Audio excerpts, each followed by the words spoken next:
Tunambariki Mungu kwa ndugu na dada ambao wanatufuata kwa mtandao. Passez de bons moments devant votre Dieu. Kupitisha wakati mzuri mbele ya Mungu. Et n'hésitez pas de mettre en commentaire une parole de Dieu qui vous touche. Na usikose kuandika hapo chini neno ya Mungu ambayo inakugusa.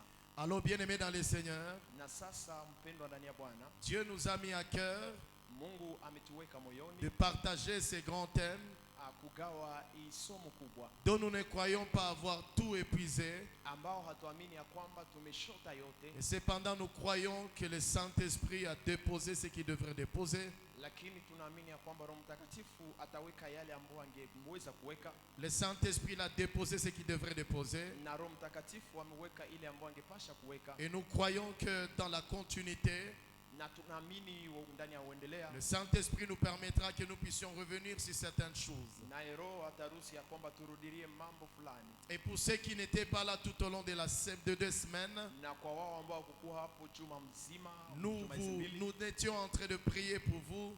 na tulikuwa nazidi kuwaombea, Et ce matin, nous voulons ensemble, nous tous, na asubuhi ya leo tunapenda sote kwa nous pamoja racheter par une édification. kununua miongoni mwa kutiana nguvu. Le Seigneur nous a donné 5 objectifs, Na Bwana ametupatia malengo 5, mais dont nous avions présenté 4. lakini tumeonesha tu zile 4. Et nous croyons que ce dimanche, le Saint-Esprit, le Seigneur, avait besoin que nous puissions présenter le 5e.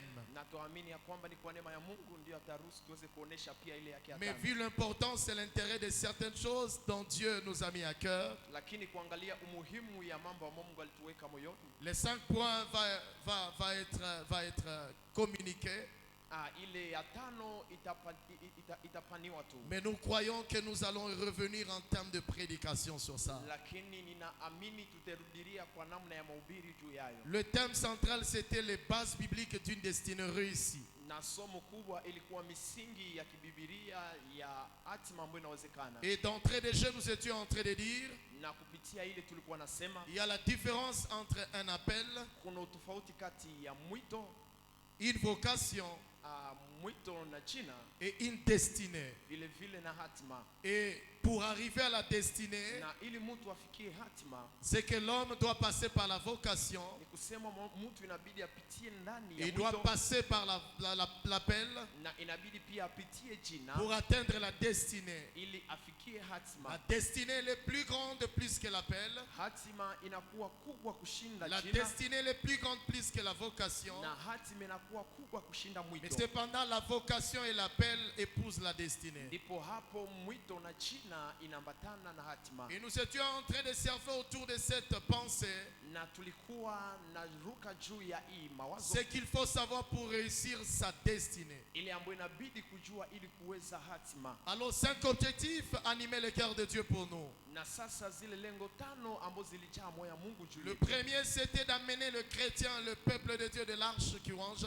Ya kwanza ilikuwa kuwaleta taifa la Mungu Arshidale la kiwanja, Ce peuple qui nous suit en ligne autant aussi. na hii taifa ambayo inatufuata pia kwa Et mtandao, un aussi grand nombre que Dieu ajoutera. na zaidi ambapo ya wengi ambao Mungu À ataongeza, connaître les vertus qui soutiennent une destinée d'un homme. kujua elimu ambayo inashikilia hatima ya mwanaume. Deuxième objectif de Dieu, Lengo ya pili ya Mungu, amener le chrétien kuleta Wakristo à s'approprier de ces vertus kushikilia hii mafundisho qui soutiennent une destinée d'un homme, ambao inashikilia hatima ya mwanadamu, comme les ressources intrinsèques kama vile chemchemu ya zaidi de réussite de ta destinée. ya ufaulu hatima yako. Troisième objectif, Na lengo ile ya 3 c'était de nous amener nous tous ilikuwa ni kutuleta sisi sote à passer du temps avec Dieu dans la prière kisha wakati na Mungu ndani ya maombi, pour bien accomplir sa destinée. ili kuweza kutimiza vizuri hatima yako. La Bible nous dit, Na Biblia inasema Daniel était en Babylone, Danieli alikuwa Babiloni,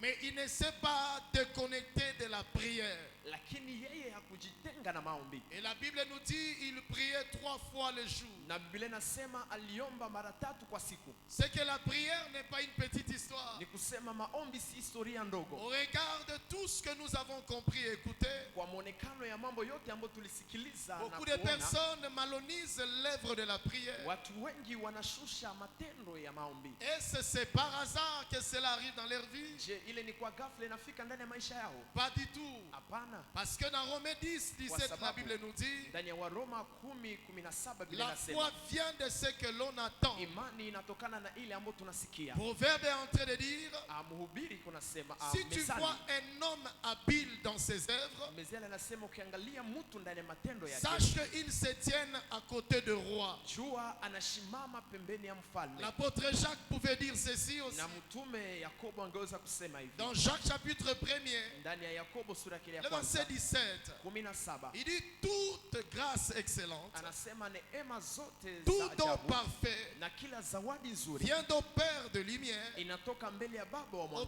mwangaza, de lui en qui il n'y a point d'ombre de variation. ambaye ndani mwake hamuna kivuli cha giza. Marc chapitre 1er, le verset 35, Marko sura ya kwanza la 35 Bible nous dit, Biblia inasema tôt le matin, asubuhi nzima celui qui est l'auteur de notre foi, ule ambaye ni mwanzilishi wa imani celui yetu, qui est venu nous sauver, ule ambaye alikuja kutuokoa, celui qui n'a pas trahi comme Adam l'a fait, yule ambaye hakusaliti gizi ya damu il était au alifanya, milieu du désert. naye alikuwa katikati ya jangwa. La Bible nous dit que Satan lui a proposé tout. Na Biblia inasema shetani alimuonesha mambo Mais parce yote, qu'il avait à cœur ce que nous devons être, lakini ni kwa sababu alikuwa anabeba moyoni ile ambayo la sisi Bible nous dit tunapasha qu'il kuwa. passa le matin en train de prier. Na Biblia inasema alipitisha mpaka asubuhi Et quand akiomba. les disciples sont venus le voir, Na ambapo wanafunzi walikuja il kumwona, leur a dit, na aliwaambia allons de l'autre bourgade, tuende kwa ngambo ingine ya maji afin que nous y annonçons la parole de Dieu. ili tutangaze neno la Mungu. Jésus étant à l'école de la présence de Dieu, Yesu akiwa kwa mafunzo ya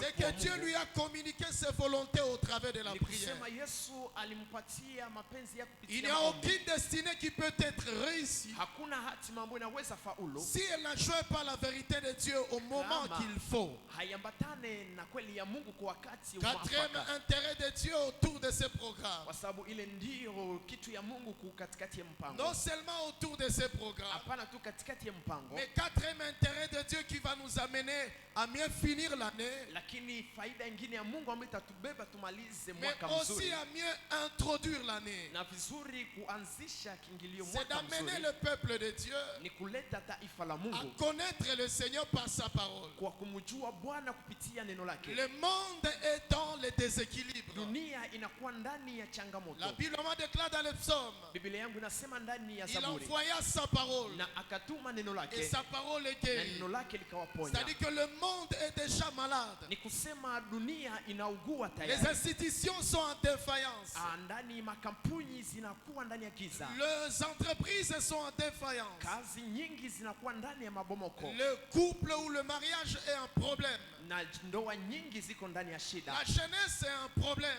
Vijana wengi wako ndani ya shida, Il y a des obédiences à problème. na kuna makanisa ndani ya shida. Mais face à tout ça, Lakini mbele ya hii mambo ce n'est yote, pas l'Éternel qui en est la cause. si wa milele ndiyo anakuwa Ce n'est pas mwanzilishi, l'Éternel qui est la cause de tout ça. si wa milele ndiyo Ça mwanzilishi. serait un mensonge de calquer tout ça au nom de l'Éternel. Ingekuwa uongo kwa mtu wakati anasema ile ni kwa jina ya C'est Bwana. l'homme lui-même dans le jardin Ni d'Éden mtu mwenyewe ndani ya shamba la Edeni qui a donné à Satan l'autorisation. ambaye alimpatia shetani ruhusa. Quand Dieu il a créé Adam et Ève, Wakati Mungu alimuumba Adamu na il Hawa, les a placés dans le jardin d'Éden. naye akawaweka ndani ya Le shamba la souci de Edeni. Dieu, ce n'était pas qu'il reste dans le jardin d'Éden. Na haja ya Mungu haikuwa kusema wabaki Mais le ndani ya souci shamba de la Dieu, Edeni, c'était qu'il puisse dominer toute la terre. lakini haja ya Mungu ilikuwa kusema wamiliki dunia C'est nzima. qu'ils ont mal compris tout ce que Dieu pensait pour Na eux. hapo ambapo waliolewa vibaya ile ambayo Mungu alifikiri juu Alors yao, ils ont décidé de donner le droit légal à Satan. na sasa wenyewe wakaamua kumpatia shetani ruhusa Et halali,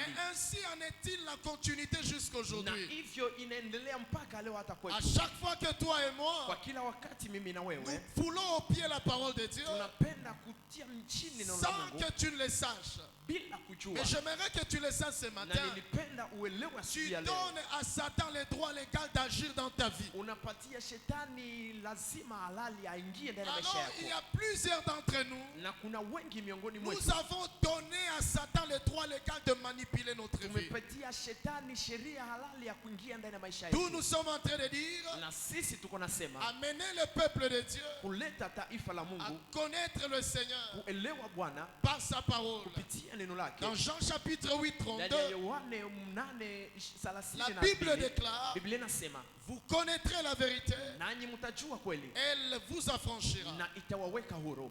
Frères et sœurs dans les Ndugu na Seigneurs, dada ndani ya Bwana, le niveau de la connaissance qui est en vous kiwango ya kuelewa ambayo iko ndani mwako détermine alors la manière selon que tu seras affranchi. itaonesha kwa namna gani utaweka huru, Parce que ce n'est pas la vérité qui nous affranchit, kwa sababu si kweli ambayo inatuweka huru, mais c'est le niveau de la connaissance de Dieu en nous lakini ni kiwango ya ujuzi ya Mungu qui ndani mwetu, permet à ce que l'accomplissement de la vérité ait sa place dans ta vie. ambapo inaacha kweli ya Mungu iwe na nafasi ndani ya maisha Le yako. niveau de la connaissance qui est en toi, Kiwango ya ujuzi wa Mungu ambayo iko ndani mwako c'est autour de ce niveau-là ni miongoni mwa ile que kiwango l'Éternel sera en train d'agir et de faire avec ndipo toi. pale Mungu atakuwa anatenda na wewe, Amener le peuple de Dieu à connaître le Seigneur par sa parole, kuleta taifa la Mungu imjue Bwana kupitia neno afin d'être établi. ili wawekwe. Le diable, il est inquiété face au mot établissement. Na shetani anahangaika, anasumbuka wakati anasikia Dans wanatafuta ma Bible, kuwekwa. moi, dans le livre de Josué, Biblia yangu ndani ya kitabu ya dans Yoshua, le livre de Jérémie même, ndani ya kitabu hata ya Yeremia, dans Jérémie 1, le verset 8, Yeremia 1:8, le Seigneur dit avec Jérémie, Bwana anazungumza na Yeremia à cause de l'établissement, kwa sababu ya il kumweka. lui dit, je donne le pouvoir de déraciner, Anasema nakupatia nguvu ya je kuongoa, donne le pouvoir de déraciner, ninakupatia nguvu ya mais kuongoa aussi mizizi, je donne le pouvoir de bénir, na hivyo nakupatia nguvu ya kubariki, d'établir. ya kuzindua. Le diable, il est en inquiétude face au mot Na établissement. shetani anahangaika wakati anasikia uzinduzi, Lorsque un homme, une femme, wakati mwanaume na mwanamke par la parole de Dieu, kupitia neno la Mungu il comprend c'est quoi l'établissement. wanaelewa ni nini Il uzinduzi, commence à opérer d'une manière puissante. wanaanza sasa kutenda kwa namna ya La Bible uwezo. moi déclare parlant toujours de l'établissement. Biblia inasema wakati inazungumzia Dans uzinduzi Actes des Apôtres 19, ndani ya Matendo ya Mitume parlant de 19 sept fils d'Esceva, wakizungumzia wana 7 wa Skeva, la Bible nous dit, Biblia inasema le diable est venu leur dire, na shetani alikuja nous akawaambia, connaissons Jésus-Christ je, si tunamjua Yesu et nous Kristo connaissons Paul, na tunajua Paulo, mais vous qui êtes-vous? lakini nyinyi ni wanani? C'est que le souci de la connaissance de Ni Dieu kusema haja ya kujua au Mungu travers de sa parole kupitia neno lake nous conduit à être établis. inatuongozwa kuzinduliwa Établis dans le travail, na kuzinduliwa ndani ya kazi établis dans la politique, na kuweka ndani ya siasa établis dans les études, na kuwekwa ndani ya masomo établis dans la profession, na kuwekwa ndani ya kazi établis dans le na ministère, kuwekwa ndani ya huduma établis et établis na kuwekwa na kuzinduliwa pia dans tout ce qui est vital. ndani ya yale yote ambayo inakuwa ya Parce muhimu, que tout ceci, kwa sababu haya yote dans la prophétie de Joël chapitre 2, ndani ya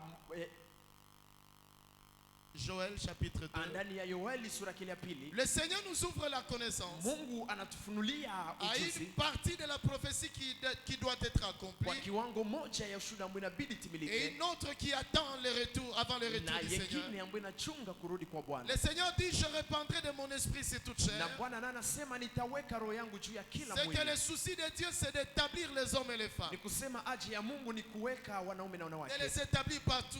na kuwaweka nafasi Parce pote, que Dieu a donné plusieurs kwa destinées. sababu Mungu ametoa zaidi ya hatima Il y a nyingi, ceux-là qui ont la destinée d'être charpentiers. na kwa wale ambao wanakuwa na hatima ya Il y a ceux-là qui kutia ont la majanja, destinée d'être cordonniers. na kuna wengine ambao wanakuwa na hatima ya kushona Il y a viatu, ceux-là qui ont la destinée d'être de bonnes. na wengine mwelekeo wao ni kutumika wafanya Il kazi y a ndani ya ceux-là nyumba, qui ont la destinée d'être de politique. na wengine nao mwelekeo wao ni kuwa Il y a wanasiasa, ceux-là qui ont la destinée d'être des hommes de Dieu. na wengine mwelekeo wao ni kuwa watumishi wa Mungu, Il y a ceux-là qui ont la destinée de faire des affaires. na wengine mwelekeo ni kufanya makazi, Et la liste n'est pas exhaustive.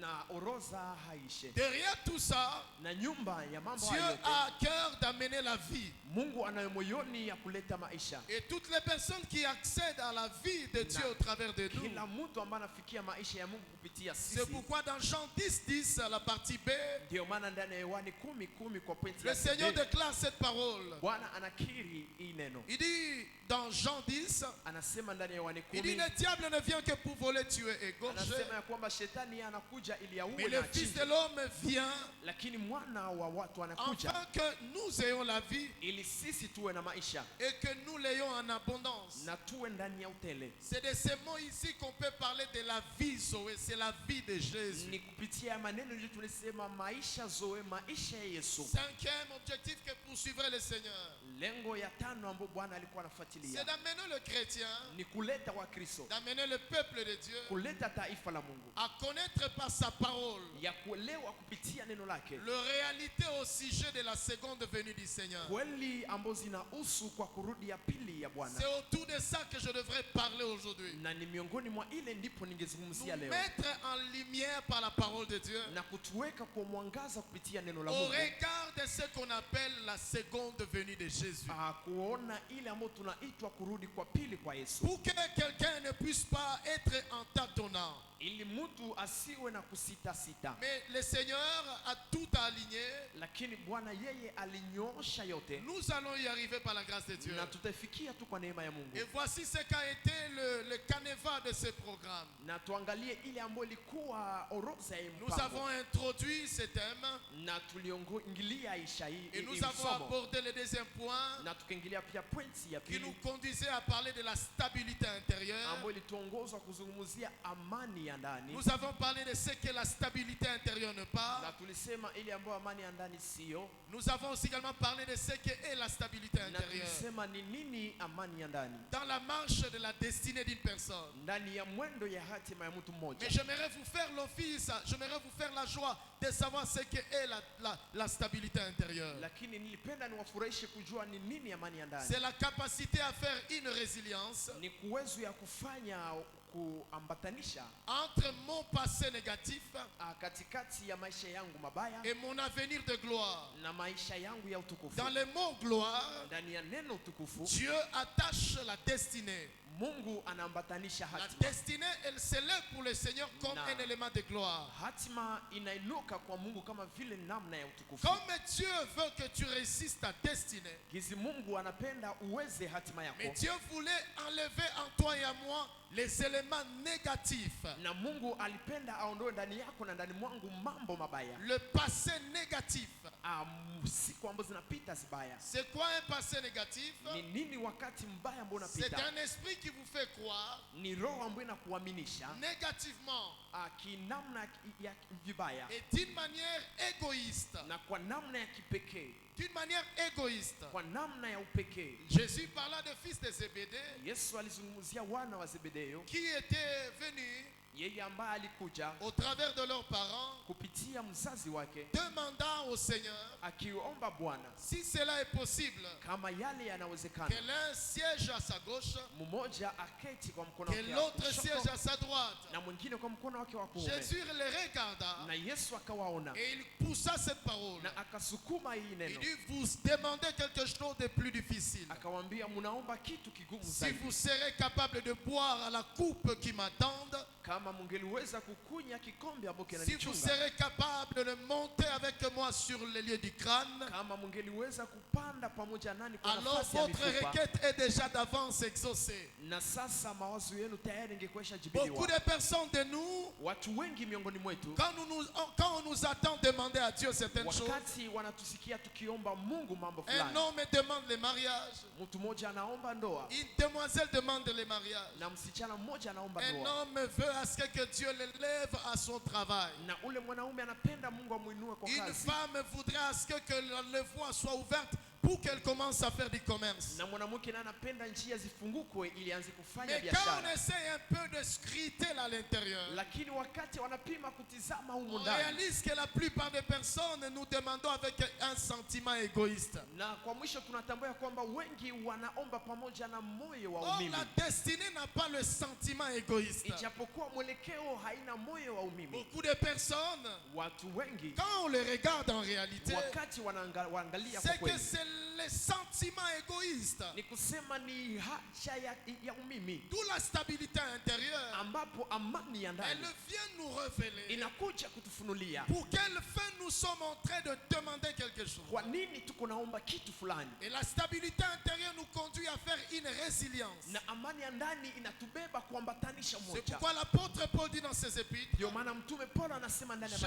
ya traite moi-même mon Habari za corps barua za- durement. ninatengeneza mwili wangu nguvu, Je traite moi-même mon âme durement. ninafunza nafsi yangu kwa nguvu. De notre côté, Kwa ngambo il nyingine est en train de vouloir nous dire, iko napenda tuambie, je ne veux pas être accompagné par le sentiment négatif. sipende niongozwe na hisia zangu mbaya. Il y a beaucoup de personnes, Kuna watu wengi eh bien, qui n'ont pas encore réussi à faire cette résilience. na vizuri hawajawahi kuweza kufanya hii maambatanisho. C'est pourquoi il y a quelque chose qui manque dans la suite de leur demande. Ndio maana kuna kitu fulani ambacho kinakosa kwa mwendeleo ya Parce maisha que yao, le Seigneur ne peut pas te faire accompagner de quelque chose pour laquelle tu n'as pas le kilo de le kwa transporter. sababu Mungu hawezi kubebesha kitu fulani ambacho hauna uwezo wa kukibeba. D'une manière égoïste, Kwa namna ya umimi, une responsabilité égoïste, jukumu ya umimi, une élévation égoïste, kuinuliwa ya umimi une promotion égoïste, na kupandishwa cheo ya le umimi, ministère égoïste, ndani ya huduma ya umimi le mariage égoïste, na ndoa ya umimi, le diplôme égoïste, vyeti vya umimi le travail égoïste. na kazi ya umimi. C'est pourquoi dans Genèse 26, Ndio maana ndani ya Yohane le 26 Seigneur nous a révélé Bwana et alitufunulia qu'il y a la famine. ya kwamba pana njaa, La famine de personnes têtes. njaa ya watu ambao ni kichwa, Parce que la Bible nous dit dans ces passages, kwa sababu Biblia inatuambia ndani ya Isha le ile, Seigneur dit il y eut une grande famine, na Bwana anasema palikuwa na njaa kubwa outre la première. zaidi ya ile ya kwanza. Dans ma Bible, le mot premier veut dire la tête. Ndani ya Biblia yangu mneno kwanza C'est que inatafuta ce sema qui fait kichwa, à ce qu'il y ait de famine, maana yake ile ambayo inafanya kuwe c'est parce njaa que le travail de l'humain, ni kwa sababu kazi ya il ne mwanadamu travaille pas pour comprendre la dimension de la tête. hatumike ili aelewe kiwango ya La kichwa. dimension de la tête, c'est la dimension d'être premier, Kiwango ya kuwa kichwa ni kiwango ya kuwa wa d'être kwanza, un modèle. kuwa C'est mfano. pourquoi au verset 28 de ce même Ndio chapitre, maana kwa 28 kwa hii la Bible nous dit Abimelech est venu conclure alliance avec Isaac. Biblia inasema Abimeleki alikuja kufanya agano Et pamoja na il lui a Isaka, dit, je comprends. na akasema C'est ninaelewa que toi, tu as réussi à faire la résilience. ni kwamba wewe uliweza kufanya maambatanisho. Ta stabilité intérieure t'a aidé à quelque chose. Amani yako ya ndani ilikusaidia kwa kitu fulani. Frères et sœurs dans le Seigneur, Ndugu na dada ndani ya Bwana, nous avions abordé aussi également un autre point, na tumezungumzia vile vile ingine pointi, la puissance ou l'impact d'une vie stable. uwezo ama ujulikano wa maisha ya ndani. Beaucoup de personnes, Watu wengi une fois arrivés à leur destinée, kisha kufika kufaulu hatima yao ils ne manifestent pas la puissance d'une vie stable.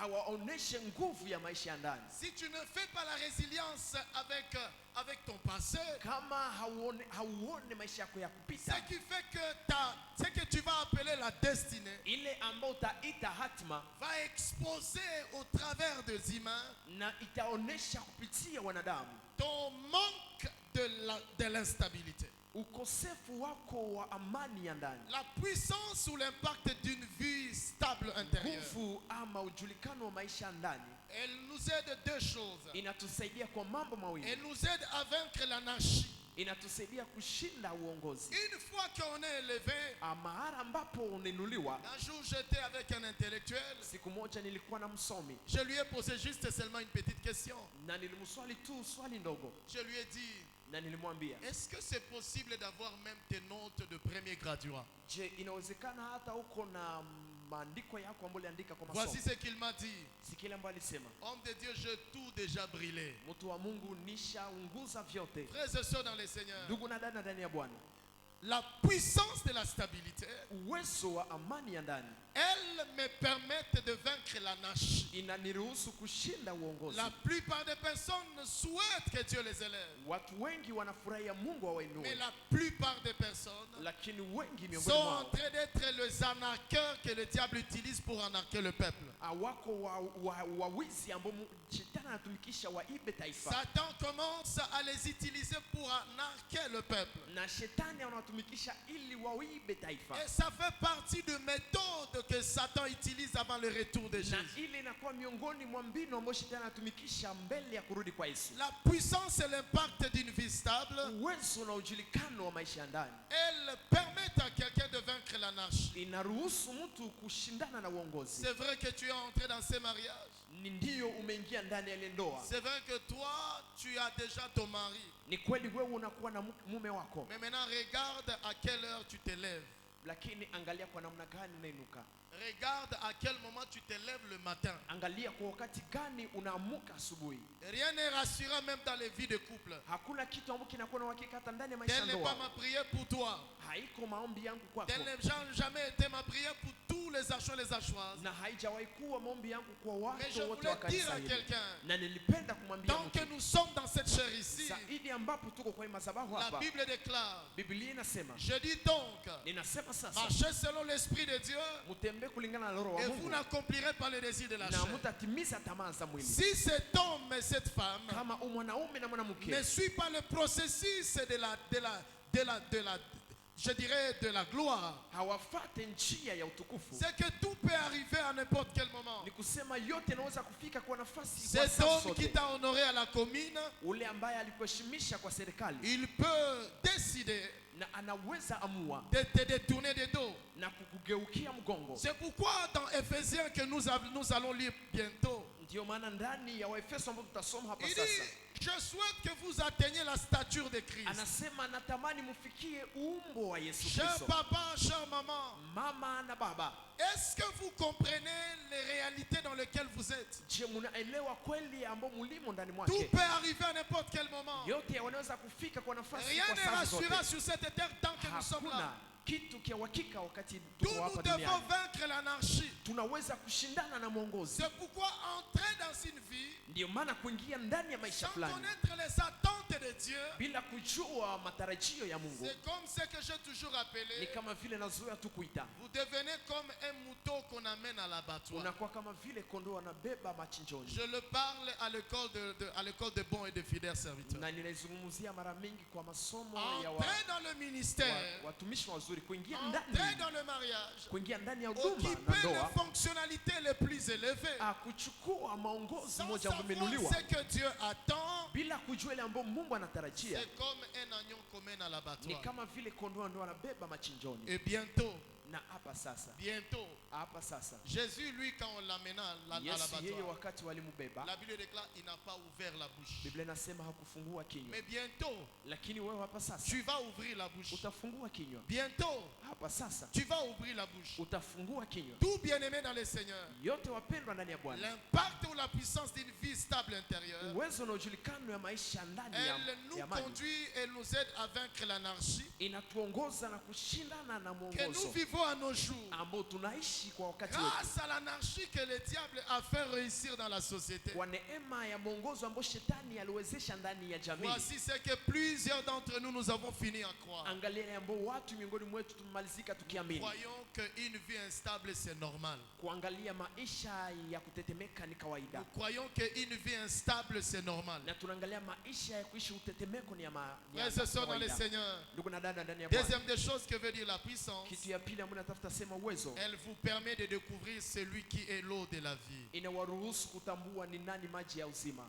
Le troisième point que nous avons abordé, Pointi ya tatu ambayo tutapitia c'était de connaître sa destinée ilikuwa kujua hatima yake et l'exploiter pleinement. na kuiishi utele. Et ici, nous nous avons abordé, Na hapa tutazungumzia, nous avions abordé hapa tulizungumzia le voie biblique njia za kibibilia pour connaître sa destinée. ili kujua hatima yako. Partant de Romains chapitre 10, le verset 17. Kupitia Waroma sura ya 10 On ne 17. s'élève pas et on connaît sa destinée. Hauianuke na unajua hatima yako. Ce n'est pas vrai.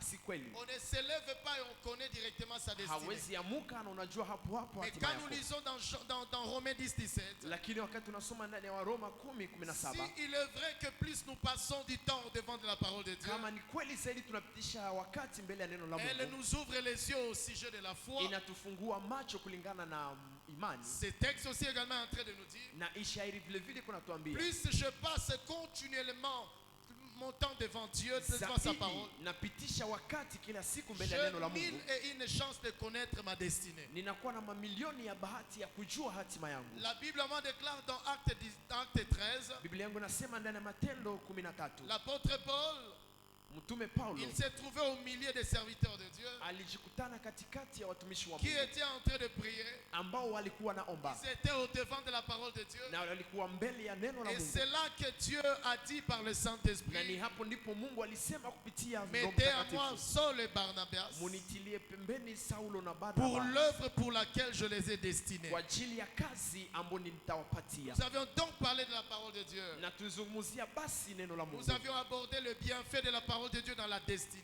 na tulizungumzia pia uzuri wa neno la Mungu ndani Nous ya avions hatima, abordé aussi le mécanisme utile na hivyo tukizungumzia mbinu pour réussir ta destinée. ili kuweza hatima yako. Et nous avions tiré 3 leçons là-dedans. Na tulitosha somo 3 humu Et ndani, depuis avant-hier, na kuanja ile siku ambayo nous inapita, avions commencé les 4 points. na tulianza kuzungumzia ile mambo Et manne. c'est là que le Seigneur encore, il m'a dit, Na mon ni hapo petit, ndipo reviens. Bwana aliniambia rudi, Et le 4e point, c'est-il, na ile pointi ya ine réussir ma inasemeka destinée kuweza hatima yangu dans cette vie ndani ya hii maisha et pour l'éternité. na kwa ajili ya umilele, Réussir ma destinée kuweza maisha yangu dans cette vie ndani ya hii maisha et pour l'éternité. na kwa ajili ya Et umilele. un point qui nous a accompagnés, qui Na nous moja accompagne, ya pointi ambayo pour ilitusindikiza na mieux dire kutusindikiza, que quelqu'un réussit sa ili destinée, kusema vizuri mtu anaweza hatima c'est yake au regard et au travers de la maturité. ni kupitia kukomaa yake, La maturité personnelle kukomaa ya kipekee et la maturité familiale. na kukomaa ya kifamilia. Il y a des destinées liées à la famille Kuna hatima ambazo zinaambatana et na il y a des familia destinées liées à la personne. na kuna hatima ambazo zinaambatana De na tous mtu les deux pekee, côtés, na hii mambo yote c'est mawili qu'il faut qu'il soit caractérisé par la maturité. ni kusema inabidi ionekane na kukomaa. Alors vous tous qui n'étiez pas là, Na sasa nyote ambao mkukua hapo, bienvenue alors karibu sasa et rejoins-nous maintenant. na mwambatane nasi sasa, Rejoins-nous maintenant mwambatane nasi sasa dans ce que nous voulons parler pour la gloire de Dieu. ndani ya hii ambayo tunatafuta zungumzia kwa utukufu wa Et nous Mungu, croyons maintenant que le Seigneur na tunaamini sasa Bwana va nous aider nous tous atatusaidia sote à mieux réussir notre destinée kwa kuweza vizuri dans hatima yetu cette vie ici. ndani ya hii maisha hapa. Si nous échouons dans cette vie ici, Kama tunashindwa ndani ya maisha c'est que hapa, même le ciel est illusoire à notre ni yeux. kusema hata mbingu inakuwa ndoto kwa macho yetu. Alors la maturité personnelle. Na sasa kukomaa ya kipekee, Alors on va nous donner 2-3 textes. watatupatia mashairi mawili ya Et matatu, pour ceux qui étaient avec nous déjà, ils en connaissent. na kwa wale ambao walikuwa pamoja nasi wanajijua tayari. Ecclésias chapitre 10, le verset 16 à 18. Mhubiri sura ya 10 16 mpaka 18. Ephésiens chapitre 4e, Waefeso sura ya 4 le verset 13 à 16. 13 mpaka 16. Matthieu 23, Mathayo 23 verset 11 à 12. 11 mpaka Pendant que 12. nous suivons dans Louis II 21, Wakati tuko ndani ya Ulise 21, moi je veux lire ces mêmes versets dans ma version Parole de vie. na mimi nitasoma hii shairi ndani ya kitabu yangu Parole de Vie. Voici ce que la Bible déclare. Tuangalie na Biblia inasema, Quel malheur ole gani pour un pays kwa taifa d'avoir pour roi ya kuwa na mfalme un enfant kijana et de ministres na wakuu qui passent tout leur temps ambao wanapitisha wakati wao wote à manger, wakila à manger, wakila à manger. wakila. Il est heureux, Anakuwa heri, il est heureux. anakuwa mwenye heri Le pays taifa qui a pour roi ambayo inakuwa na mfalme un fils de notable. mwana wa watu, Un fils de notable. mwana wa watu. dans la version Louis II 21, ndani ya kitabu ya Louis II on 21 parle d'un roi illustre. wanatupatia mfalme mmoja, On dit un roi illustre. wanasema mwana wa watu. Mais quand nous lisons parole de vie, Na wakati unasoma parole de vie, on dit heureux le pays wanatuambia heri nchi qui a pour roi ambayo inakuwa na mfalme un fils de notable. ambayo ni mwana wa watu. L'apôtre Paul, en parlant de notre identité en Christ Jésus, Na Biblia ikizungumzia anwani yetu ndani ya Kristo c'est Yesu, que nous sommes les ambassadeurs pour Christ. ni kusema sisi tunakuwa wakilishi wa Kristo, D'où revient ici le mot fils de notable. na yote inatokana hapa mwana wa watu Et de ministre na wakuu qui mange au bon moment. ambao wanakula kwa wakati Qui mwafaka, mange au bon moment. ambao wanakula kwa wakati mwafaka. Ainsi alors la Bible va ajouter, Na hivyo sasa Biblia itaongeza, eh bien il dit, le main paresseuse na vizuri wanasema mikono sont mivivu une toiture qui s'effondre. inakuwa mpaa ambao unaanguka chini, Et on va parler d'une maison qui est comme qui sointe. na watatuambia kwa nyumba ambayo inakuwa kama vile inaanguka. Bien-aimés dans le Seigneur, Ndugu na dada ndani ya Bwana, nous sommes en train de parler de la maturité. tuko nazungumzia kukomaa. Dis à ton voisin, Ambia jirani, le Seigneur ne parle pas de voisin, mais le Seigneur parle de moi. Bwana hazungumuze jirani, lakini anakuzungumza. Dis au voisin, Ambia jirani yako, dis au voisin, le Seigneur ne parle pas de voisin, mais le Bwana Seigneur haiko parle de moi. nazungumuza jirani, kwa nizungumzia mimi. Tu lui as déjà dit. Ushamwambia? Alors, comme il n'était pas là, Na sasa gizi ya kuko hapo, moi j'ai grandi au village, na mimi nilikomaa kijijini, mais j'ai grandi auprès de roi au village. na hivyo nilikomaa pembeni ya Alors, mfalme huko, j'ai eu l'opportunité d'entrer dans les barazas. na nilipata fursa ya kuingia ndani ya baraza, Et je ne sais pas, c'était déjà des choses de prélude que Dieu annonçait sur ma vie. na sijui ilikuwa kama namna ya mwanzilishaji ambao Mungu alikuwa anataka Alors, je kwa suis maisha arrivé yangu. dans un village, Na sasa niliingia ndani ya ile kijiji, il y avait une petite église. na palikuwa na kanisa ndogo, Et la petite église n'avait que 20 personnes. na lile kanisa ilikuwa tuna watu 20, Le pasteur lui-même était le choriste, na pasta mmoja yeye peke alikuwa le mwimbaji, pasteur lui-même était le protocole, na yeye peke alikuwa mshemasi, et le fidèle venait prier et adorer Dieu. na Wakristo wote walikuja kuomba na kumsifu Et Mungu. c'était une église qui venait de prendre des années là-bas. Na ilikuwa kanisa ambalo lilikuwa wakati ule, Et le Seigneur m'a fait grâce de rencontrer cet homme de Dieu. na Mungu alinipatia neema ya kukutana na ule mtu wa Mungu, Et il m'a partagé le témoignage du cœur de ce qu'il rencontre dans son parcours. na kanizungumzia ushuhuda wa moyo ambao alikutana Alors, ndani ya dans son maisha. église, il y avait un couple. Na sasa ndani ya kanisa Il palikuwa y na avait ndoa, plusieurs couples, mais il y avait un couple palikuwa ndoa nyingi, lakini qui, palikuwa na ndoa moja certes, son épouse priait,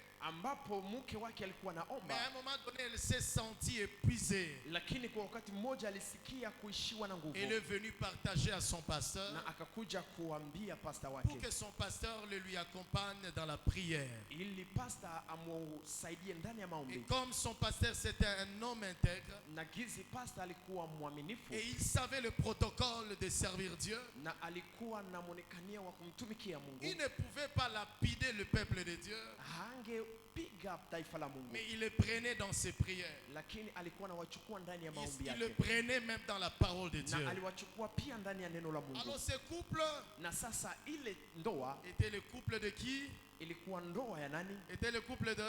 Ilikuwa ndoa ya nani?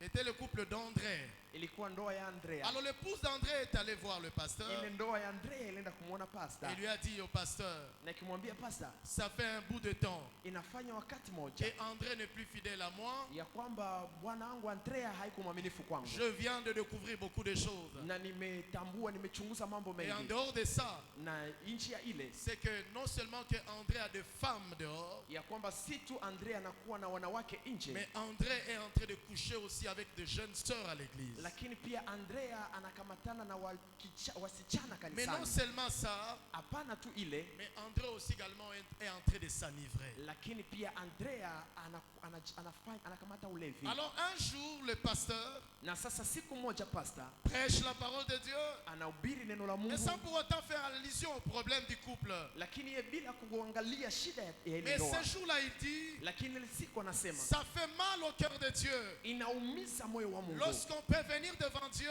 wakati unaweza kuja mbele ya et Mungu on décide de lui d'obéir. na unaamua kutokumtii. Comment est-ce que nous sommes en train d'attendre son retour? Namna gani tuko na shunka kurudi Avec kwake? quelle conscience nous attendons son retour? Pamoja na dhamiri gani tunachunga Est-ce que kurudi nous kwa Yesu? pensons que nous allons corrompre Dieu? Je, tunaamini ya kwamba tutamshawishi Mungu? Le culte a fini. Na taifa na ibada ilisha. André est allé voir le pasteur. Andrea akaenda kumwona pasta, Il lui a salué. Il akamsalimia, lui a dit, pasteur, merci pour le akamwambia message. pasta, asante kwa hii ujumbe. Mais le pasteur pensait que André viendra comme un fils prodigue. Lakini pasta alizani ya kwamba Andrea atakuja kama vile mwana Mais mpotevu. voici ce qu'André a dit. Lakini sikile ambayo Andrea alisema, Pasteur, pasta, je pense qu'ils ont compris. nimeamini wale watu wameelewa, Et s'ils ne se répandent pas, na kama hawatubu c'est que vraiment ils sont médiocres. ni kusema kweli ni watu ambao hawaelewi. Et André a fait ceci. Na Andrea alikuwa hivi, Il a serré la main à son pasteur. akakamata mkono wa Il a pasta dit que le Seigneur te ajoute encore. na akamwambia pasta, Mungu akuongezee. Le dimanche qui a suivi, Na siku ya Mungu ambayo ilifuata, le pasteur encore a prêché.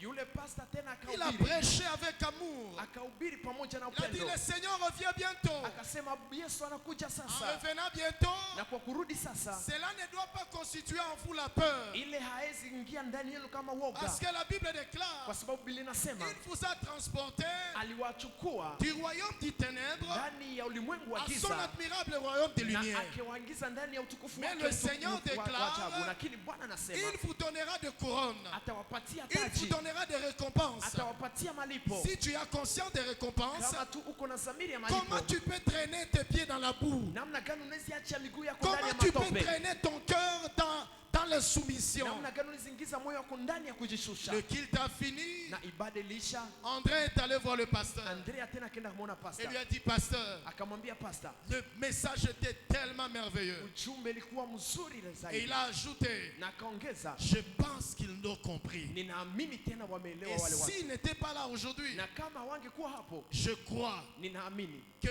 demain après-demain, na kesho kisha kesho yake ils auront leur compte. watakuwa na hesabu yao. Troisième dimanche qui arrive, Na siku ya Mungu ya tatu ya l'épouse yanga ambayo d'André inafika, était une femme commerçante. ule mwana wa Andrea ambaye alikuwa Des fois, elle se débrouillait, mwanabiashara, aller de village à village. naye alikuwa anauzisha kijiji baada ya Mais ce kijiji, jour-là, elle n'est pas rentrée vite. lakini siku ile hakurudi mbio. Et ce dimanche-là, il y a eu une grande pluie. Na ile siku ya Mungu mvua kubwa André ilinyesha. qui avait l'habitude de venir avec sa femme, Andrea yeye ambaye alikuwa na tabia ya kukuja na Mungu mais il wake doit maintenant kanisani, venir seul ce dimanche-là. sasa ile siku ya Mungu alikuja peke yake, Et Dieu a arrangé les choses. na Mungu alitengeneza mambo Et que le reste 19 personnes ne sont pas venues au culte. ya kwamba wale Wakristo 19 hawakukuja nao Il n'y kanisani, avait que seulement André palikuwa tu Andrea et le pasteur. pia na pasta. Et ce jour-là, Na ile siku le pasteur a fait une bonne prière. pasta Il a akifanya dit, maombi mazuri, Seigneur, akasema Bwana, c'est une proie ce matin. ni furaha asubuhi ya C'est leo, une proie ce matin. Mateka. ni mateka asubuhi ya Laisse leo, à ce que ta parole perce son cœur. ya kwamba neno yake ingie ndani ya moyo Le wake. pasteur a prêché. Na pasta akaanza Il a kuhubiri, prêché avec amour. akahubiri pamoja na Le upendo, pasteur même pouvait descendre. na pasta hata angeweza Il dit, kushuka ça chini te fait croire na kusema inakusaidia de kwa nini continuer à vivre dans le péché. kuendelea kuishi ndani ya Est-ce dhambi. que tu as conscience que le Seigneur revient bientôt? Je, uko na dhamiri ya Le kwamba Yesu pasteur a anarudi sasa? prêché, a prêché, a prêché. Na pasta akahubiri akahubiri akahubiri, Et à la fin, il a fini. na kwa mwisho akamaliza. André est allé le suivre au Andrea bureau. akaenda kumfuata kwa Et ofisi. voici ce qu'André a dit. Sikia la wakati aliingia, Pasteur, pasta, que Dieu te bénisse. Mungu akubariki, Nous t'aimons beaucoup. tunakupenda zaidi, Mais ce que je regrette, lakini ile ambayo najuta ils n'ont pas été là kwa aujourd'hui. sababu tena hawakufika wale S'ils Wakristo. auraient dû être là, Kama wale Wakristo wangefika, ils se convertiraient. wangegeuka. Alors dis encore à ton voisin, Na sasa ambia tena jirani yako, la maturité là, ile kukomaa hapo, Dieu ne parle pas du voisin. Mungu azungumzie jirani. Dieu parle de toi. Mungu anakuzungumzia wewe, Dieu parle de toi. Mungu anaongea na Ce wewe, n'est pas les voisins. si jirani. Il ne faut pas dire non, s'ils seraient là. Usiseme wangelikuwa hapo. Il s'agit de toi et de moi. Inakuhusu wewe na mimi, La maturité ukomaa personnelle. ya kipekee. Mais pour mieux comprendre la maturité, Lakini ili kuelewa vizuri kukomaa, il faut un règle pour nous aider à comprendre l'immaturité. inaomba shurti ili tuweze kuelewa kukomaa, Et la manière de bien additionner la maturité, na namna nzuri ya kuzidisha kukomaa il faut regarder un enfant. inaomba kuangalia mtoto.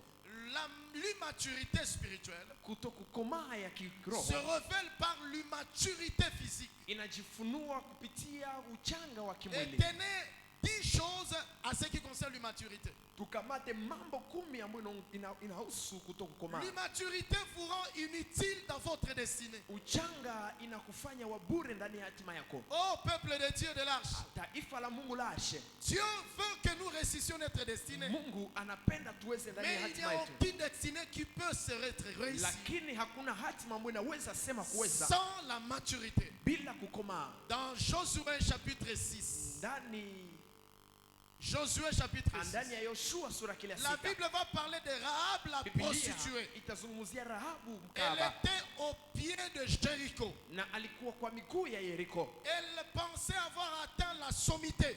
naye alifikiri kufika juu.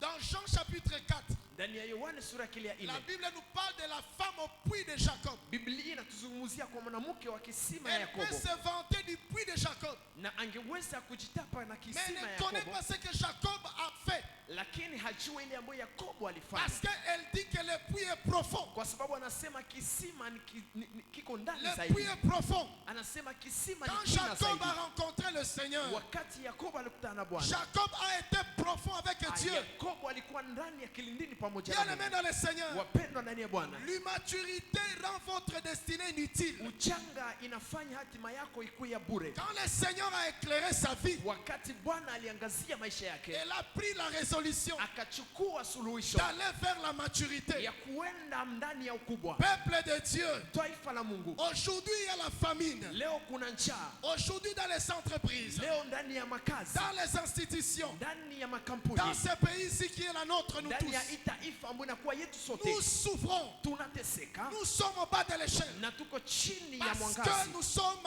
accompagnés kwa sababu tunasindikizwa par des personnes pamoja na watu qui sont immatures. ambao ni wachanga. Et la Bible nous a dit dans Ecclésiaste, Na Biblia imetuambia ndani ya Mhubiri, malheur ahole à un pays kwa taifa dont le roi est immature. ambayo mtoto ni mchanga. Ton foyer là, Ile ndoa yako, ton entreprise là, ile kazi yako, ce qui empêche à ce qu'elle évolue, ile ambayo inazuia ce isiendelee, n'est pas parce que tu n'as pas le wateja, si kwa sababu mais hauna c'est parce wateja, que tu es immature. lakini ni kwa sababu unakuwa mchanga. Bien aimé dans le Seigneur, Ndugu na dada ndani ya Bwana, malheur à une entreprise, hole kwa taifa, kwa malheur kazi, à une boutique, hole kwa duka, malheur à une société, hole kwa jamii malheur moja, à une église, hole kwa kanisa, malheur à un ministère hole kwa huduma dont le pays est immature. ambao mwongozi ni mchanga. Ne me dis pas que vous avez voté. Usiseme ya kwamba mulifanya, Mais la mulifanya grande chose que nous devons nous uchaguzi. poser, Lakini swali ambalo inabidi est-ce que tuswali, nous avons compris l'importance de la maturité? je, tumeelewa umuhimu wa kukomaa? Ne me dis pas seulement que tu es entré dans le mariage. Usiseme ya kwamba uliingia tu ndani ya ndoa. Entrer dans le mariage n'est pas synonyme de suivre le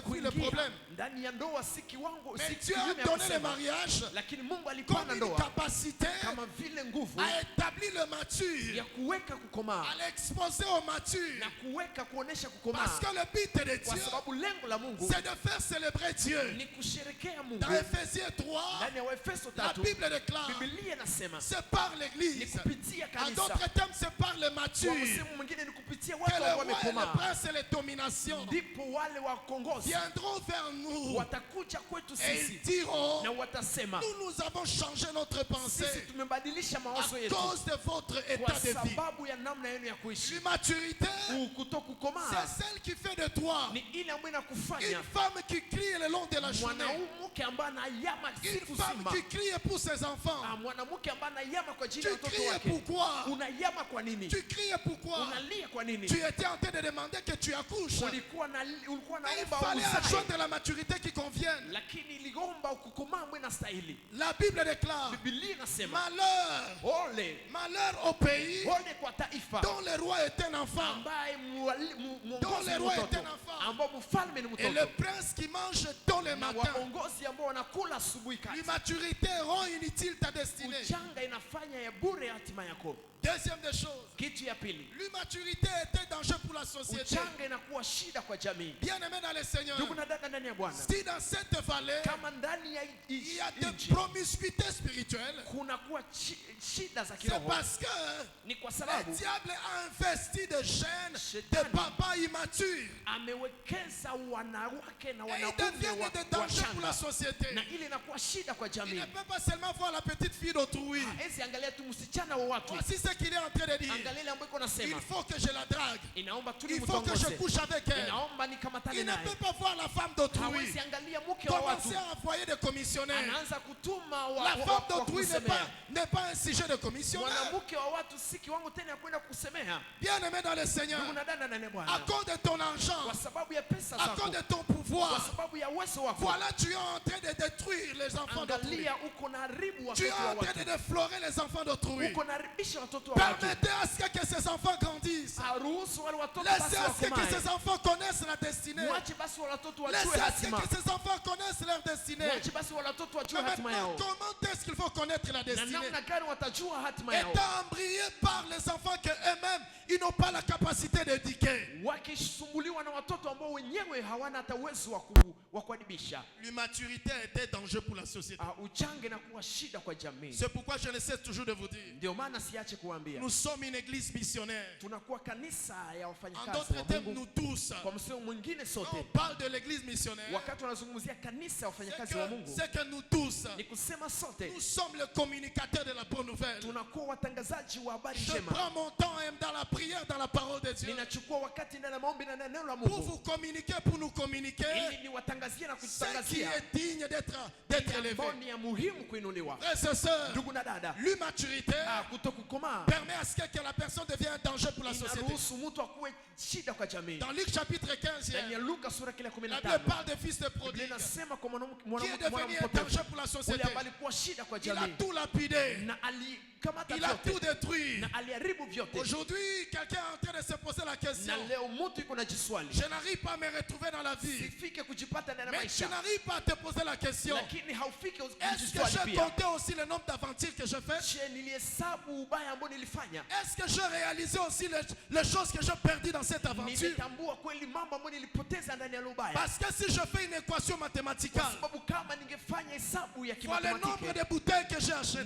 ningehesabia chupa ngapi Si je niliuza, pouvais faire même une terrorisation, na ningefanya hata ubakizi. comme on nous dit au verset 17, Kisha wanatuambia kwa sura kile ya 17, heureux le pays heri taifa dont le roi ambao est mfalme un notable. anakuwa mzuri. En d'autres Kwa termes, msemo mwingine, c'est que la famille n'est pas un problème. ile ambao njaa si Ce shida, ne sont pas les habits qui sont un si problème, mavazi ndio mais c'est shida, son rêve qui doit atteindre. lakini ni maono ambayo C'est le inabidi rêve de ufikie, Dieu qui doit ni atteindre. maono ya Mungu ambayo inabidi ufikie. Bien-aimé dans le Ndugu na Seigneur, dada ndani ya Bwana, troisième des choses à savoir de kitu ya l'immaturité, tatu ambayo ya kujua c'est que l'immaturité ni kusema uchanga empêche même le Seigneur de vous utiliser. inazuia hata Bwana kuwatumikisha, Empêche même le Seigneur de vous utiliser. inazuia hata Bwana kuwatumikisha. Regarde, Angalia, Samson est une des images Samsoni ni mmoja wa qui ne sura reflète pas le Seigneur. ambaye hamuoneshi Bwana. L'immaturité empêche Dieu de vous utiliser. Kutokomaa inazuia Mungu asikutumikishe. Quatrième des choses, Kitu ya ine, l'immaturité vous rend vulnérable. kutokukomaa inakufanya mtu ambaye anakamatana na kila kitu. L'immaturité vous rend vulnérable. Kutokukomaa inakufanya mtu ambaye anaambatana na kila kitu. Ne te justifie pas parce que Usijitetea kwa et sababu qu'il y a quelqu'un qui est mort avec un cirrhose de foie kwa sababu kuna mtu ambaye alikufa na cirrhose de foie parce que il était malade, il n'a jamais fumé. kwa sababu alikuwa mgonjwa na hajawahi Et kuvuta, puis tu viens. kisha Et puis tu unakuja dis, non, tel, on a dit que non, il est mort avec le cirrhose de foie. unasema Alors, mmoja laissez-moi fumer. alikufa pamoja na magonjwa ya fafa, acha na mimi nivute. Il n'y a pas de problème. Hakuna shida. L'immaturité vous rend vulnérable. Kutokukomaa inakufanya mtu ambaye anaambatana na kila Vulnérable kitu, en tout sauf rien. kuambatana na kila kitu, kutosha zero. Continue à aimer l'immaturité. Endelea kupenda uchanga, Mais sache une seule chose. lakini jua kitu C'est kimoja, ta destinée qui devient vulnérable. ya kwamba ni hatima yako ambayo inakuwa inaharibiwa. Cinquième des choses à savoir. Kitu ya ine ya kujua, L'immaturité kutokukomaa fait de vous un proie facile. inakufanya uwe mtu rahisi, C'est que tu deviens un proie facile. ni kusema unakuwa uzito wa rahisi. Aussi longtemps que tu n'as pas encore compris l'importance de ton corps. Zaidi ambapo hujaelewa muhimu ya mwili wako. C'est que moi j'aime toujours dire aux femmes. ile ambayo nazoea kuambia wanawake Quand je prêche aux jeunes demoiselles, wanahubiri wasichana, sachez ceci. mjue hiki. Les hommes, quand ils ont couché avec toi, Wanaume wakati walikamatana na wewe, ils se parlent dans la cité. wanazungumza, wanaongea ndani Ils ya se mji, parlent dans la cité. na wanaongea wao kwa wao ndani ya Et ils mji, disent dans la cité, na wanaambiana ndani ya mji, je couchais avec elle nilikamatana na ule et mwanamke je lui ai donné ça et ça. na nilimpatia hiki na hiki na Et puis kile. l'autre là, Na ule mwingine il naye ne viendra pas parce que ce qui t'a fait tomber. hata kuja kwa ile ambayo ilikuangusha, Il viendra par l'autre chose. atakuja kwa ingine Tout kitu, comme il peut passer par ce que l'autre a utilisé. kama vile anaweza kupitia ile ambayo ule mwingine analitumikisha. Tu deviens une proie facile. Unakuwa mzito rahisi. Ta vie n'est pas une poubelle. Maisha yako si Ta kialala, vie n'est pas un poubelle. maisha yako si yalala, Ta vie n'est pas le poubelle. maisha yako haiko Mais yalala, ta vie est consacrée à Dieu. lakini maisha yako inaachwa Commencez kwa à Mungu. additionner la maturité. Anza kutia kukomaa. La Bible déclare, Biblia à inasema quoi servirait un homme nini tamsaidia de mwanaume gagner tout le bien de ce monde akamate mambo yote ya dunia s'il n'est pas mature? kama hakomae? Qui va rester avec ses biens? Nani atabaki na mambo? Qui va rester avec ses biens? Nani atabaki na mambo ya dunia? L'immature ne peut pas garder les choses de Mchanga maturité. hawezi kuchunga mambo ya kukomaa. Alléluia.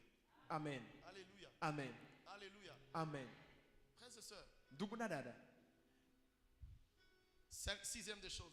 kitu ya sita, L'immaturité vous conduit à vous soucier sur vous-même. uchanga inakubeba kuangaikia tu we peke yako. Dans Matthieu 23, Ndani ya Mathayo verset 23 11, 11, la Bible nous dit que c'est lui qui est grand, Biblia inasema yule ambaye amekomaa qu'il soit serviteur des autres. akuwe mtumishi wa wengine. Frères et sœurs, Ndugu na dada, les immatures, wachanga ils ont comme un amour vers eux.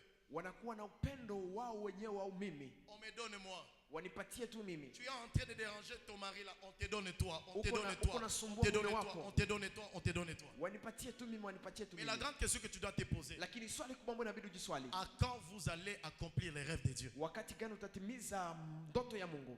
L'immaturité Kutokukomaa vous conduit à vous soucier de vous-même. inakuongoza kuwa na upendo wa mimi. Sixième des choses, Kitu ya sita, l'immaturité permet au monde des ténèbres, kutokukomaa inaruhusu dunia ya giza conduit par Lucifer, ambayo inaongozwa na Lucifero à interférer dans votre vie. aingie ndani ya maisha yako. C'est pourquoi il y a certaines pauvretés, Ndio maana kuna umaskini il y a mmoja, certaines maladies kuna magonjwa moja dont le Seigneur il m'a révélé. ambao Bwana nilifunulia Il m'avait parlé dans le passé. na nilizungumzia ndani ya wakati Tu ambao vois zinapita. mon petit, Unaangalia mtoto yangu, les gens sont en train de mourir avec oh non, crise cardiaque, il est tombé. C'est watu tout cela. wanakufa na Au fait, ugonjwa wa moyo, alikufa. l'immaturité là, Ile je ne dis pas que toutes kutokukomaa ces maladies là ont comme la direction pathologique dans ce sens là. na ile magonjwa yote Mais inakuwa la na plus namna grande de ile, ces maladies là na yakini miongoni mwa ile magonjwa viennent yote parce que les gens ont laissé la brèche de l'immaturité. inakuja kwa sababu watu wengi waliacha nguvu ya Et la Bible kutokukomaa. va plus loin pour nous donner comme une leçon. Na Biblia inaenda mbali ili tupatie kama vile funzo. Maudit soit quiconque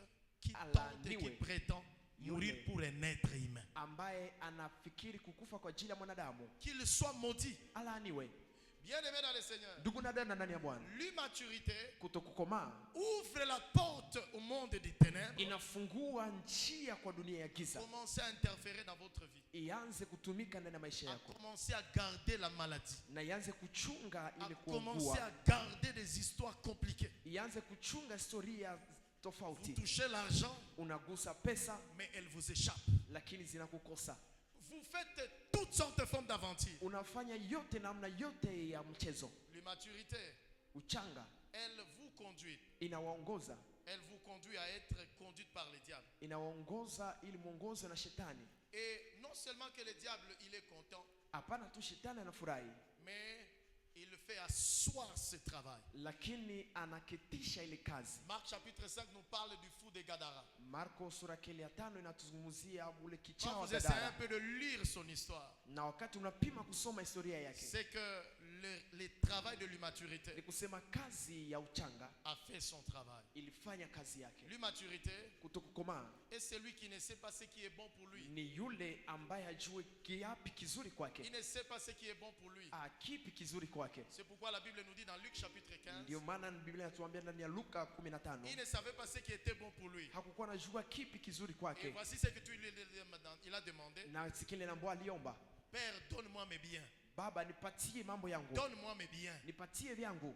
Frères et sœurs, Ndugu na dada, pour achever l'immaturité, ili kumaliza kutokukomaa, c'est qu'il faut adjoindre la maturité. ni kusema inabidi kufikia La kukomaa. maturité vous donne plus de possibilités. Kukomaa inakupatia fursa nyingi. Première possibilité, Fursa ya kwanza c'est que dans ta destinée, ni kusema ndani ya hatima la yako, maturité elle te permet de devenir kukomaa inakuruhusu kuwa ou d'obtenir ama kupokea la capacité uwezo à te maintenir dans les choses de Dieu. ya kujishikilia ndani ya kazi ya Mungu, Dans les choses de Dieu. ndani ya kazi ya Mungu, Dans l'élévation. ndani ya kuinuliwa. Tu te maintiens. Unajishikilia, Tu as 10 enfants, unakuwa na watoto mais 10, tu te maintiens. lakini unajishikilia, Tu t'élèves unainuka comme un roi. kama vile mfalme. Non pas pour dire, Hapana kwa kusema non, ni kazi ya mamake. c'est le travail de sa mère. Non, ce n'est pas ça. Hapana, si hivyo. Ça, c'est ton de langage immature que nous avons Ile collectionné. ni msemo ya kichanga ambao tumekusanya.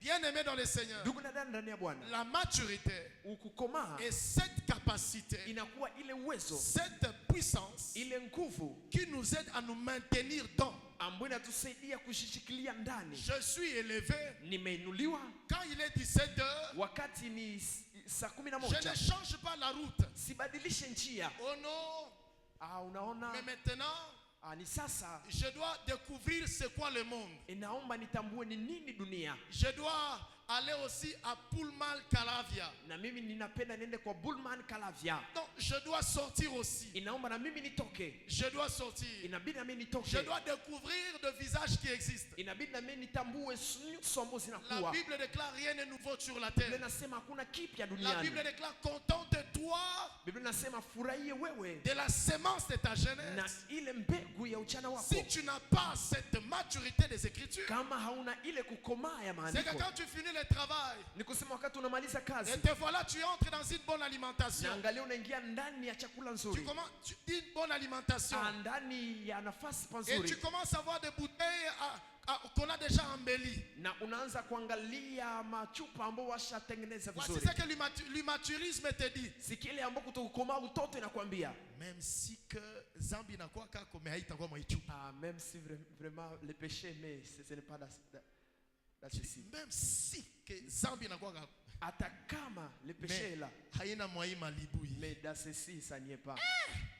Non, non, non, non. Amen. Nous allons essayer. Tutaendelea. Essaye.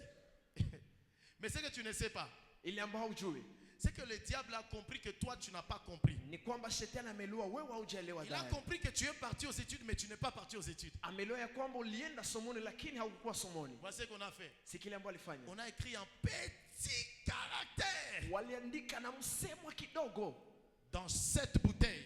ndani ya ile chupa. Il y a 40% d'alcool. Kuna kuwa 40% En 40 ya pombe. d'autres termes, Kwa msemo mwingine c'est chaque bouteille, chaque goutte ni kila toni qui contient le pourcentage là. ambayo inalingana ile asilimia. Alléluia. Amina. Alléluia. Amen. Tu dois devenir constant. Inaomba uwe nguvu. Si tu as fini le travail, Kama umemaliza kazi, tu es élevé, umeinuliwa, rentre chez toi. rudi nyumbani kwako. Bénis le Seigneur avec ta famille. Bariki Bwana na Voici jamaa ce que lako. les amis vont te dire. Si kila mafika atakwambia Non. hapana. Wakula kelengalenga kila siku. Amen. Il faut na changer. Inabidi ubadilishe. Il faut na changer. Unakula kwa ta miteja. Sawa? Amen. Sawa, hakuna tu problème. Hapana shida. Tuko tu hapa pamoja. Nous sommes ici ensemble. Tuko tu hapa. Nous sommes ici. Oh non. Hapana.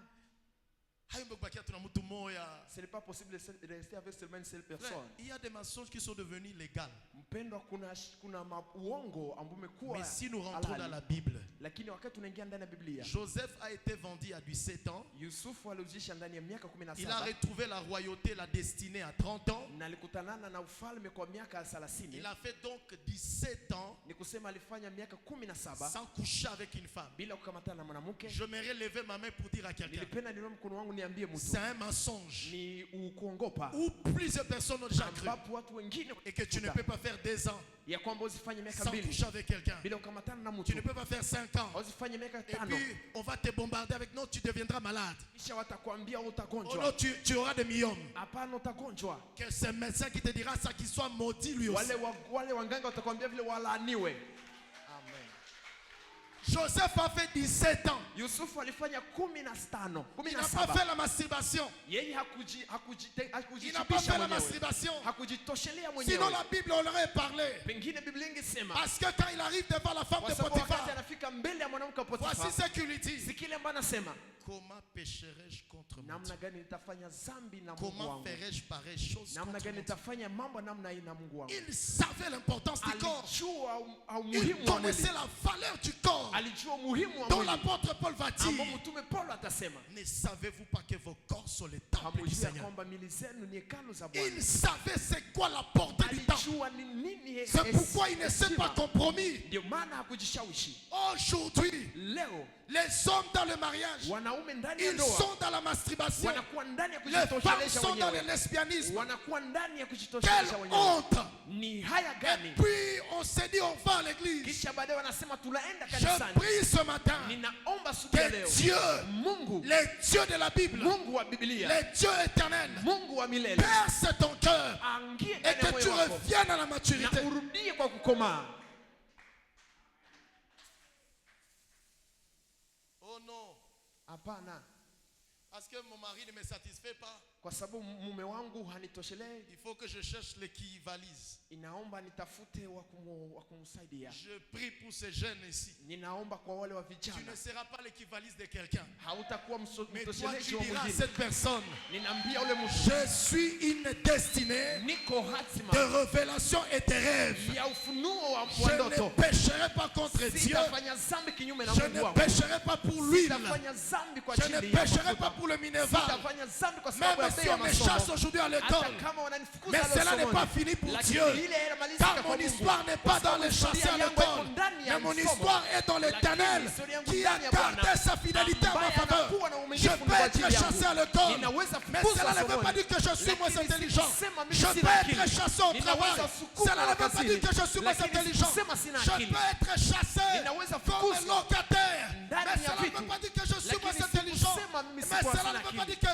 Dieu Lakini sikusema Mungu ne connaît pas ma vie. hajue maisha yangu. Job a dit, Mungu alisema, I know, je sais, ninajua, I know, ninajua. my redeemer, mon rédempteur, Mkombozi mon wangu, rédempteur, mkombozi wangu il est vivant. anaishi, Il est vivant. anaishi, Il n'est pas mort. hajakufa. Il se révèle, Anajifunua, il se révèle anajifunua comme l'immortel. kama vile Lui, il ambaye hakufi. n'a jamais perdu la Yeye vie. hajawahi kupoteza Il maisha. s'appelle le grand je suis. Anaisha yeye Il ambaye s'appelle anakuwa. le grand je suis. Anaitwa naye Je anakuwa. sais que mon rédempteur, Ninajua mkombozi il est wangu vivant. anaishi, il vit, anaishi, il vit, anaishi. il est présent, Iko hapa il sasa. prend le contrôle. Anachukua Il n'a nafasi. jamais été en retard. Hajawahi kuwa Il n'a jamais perdu la capacité. Hajawahi Il n'a kupoteza jamais nguvu. perdu la puissance. Hajawahi kupoteza uwezo. Quand il s'élève, Wakati anainua, il dit au chapitre 42, anasema kwa 41, mes yeux t'ont vu, macho yangu mes ilikuona oreilles t'ont entendu, na masikio yangu mais imekusikia, maintenant mes yeux t'ont na vu. sasa macho yangu Il est en train imekuona. de parler au chapitre, Iko nasema kwenye chapitre sura 18, 18, les choses qu'il voit déjà par la mambo foi. ambayo anaangalia tayari Je ndani suis ya en mambo train de dire à yanakuja. quelqu'un, Niko naambia mtu, Quand le grand Jésus se révèle à toi, wakati Yesu mkubwa tu anainuka vois ndani la mwako, provision de Dieu unaangalia hakiba ya Mungu déjà dans ton avenir. ambayo inakuwa Et ndani ya la hatima provision yako, de Dieu dans ton na avenir hakiba ya Mungu ndani ya constitue hatima la yako force et la clé pour toi. inafanya nguvu ndani mwako. Donne un amen à Jésus. Ambia Yesu amina. Donne un amen à Jésus. Pana amina kubwa kwa Yesu. Donne un amen à Jésus. Pana amina kubwa kwa Yesu. Donne un grand amen à Pana Jésus. amina kubwa kwa Yesu. La maturité Kukomaa ou devenir mature ili kukua te kukomaa donne la capacité de l'assurance. inakupatia uwezo wa uhakika.